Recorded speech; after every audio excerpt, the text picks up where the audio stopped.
திரிபுராவில் தோழர் புரட்சியாளர் லெனின் சிலையின் உடைப்புக்கு என்னுடைய வன்மையான கண்டனத்தை பதிவு செய்கிறேன். தமிழ்நாட்டிலும் நாளை பெரியார் சிலைகள் உடைக்கப்படும் என்று கூறிய ராஜாவை தமிழக அரசு சட்டப்படி அவர் மீது நடவடிக்கை எடுக்க வேண்டும் என்று கேட்டுக்கொள்கிறேன். பெரியார் என்பது ஒரு சிலை அல்ல, ஒரு பெயர் அல்ல, ஒரு உருவம் அல்ல, இரத்தமும் சதையும் எலும்பும் சார்ந்த ஒரு மனித பிறவி மட்டுமல்ல. பெரியார் என்பது ஒரு தத்துவம்.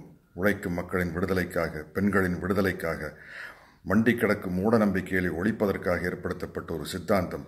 அவர் சிலையாக மட்டும் வாழவில்லை, எங்களை போன்றவர்களின் உள்ளத்திலும் வாழ்ந்து கொண்டிருக்கிறார். எந்த பதவியை வைத்தும், எந்த சக்தியை வைத்தும், எந்த இராணுவத்தை வைத்தும் எங்கள் உள்ளத்தில் இருக்கும் பெரியாரை அகற்ற முடியாது என்பதை நான் தெரிவித்துக் கொள்கிறேன். நேரம் குறித்து தேதி குறித்தால் பெரியார் தொண்டர்கள் சவாலை சந்திக்க தயாராக இருக்கிறார்கள். ராஜா அவர்கள் மன்னிப்பு கேட்க வேண்டும். தமிழக அரசு அவர் மீது சட்டப்படி உரிய நடவடிக்கை எடுக்க வேண்டும்.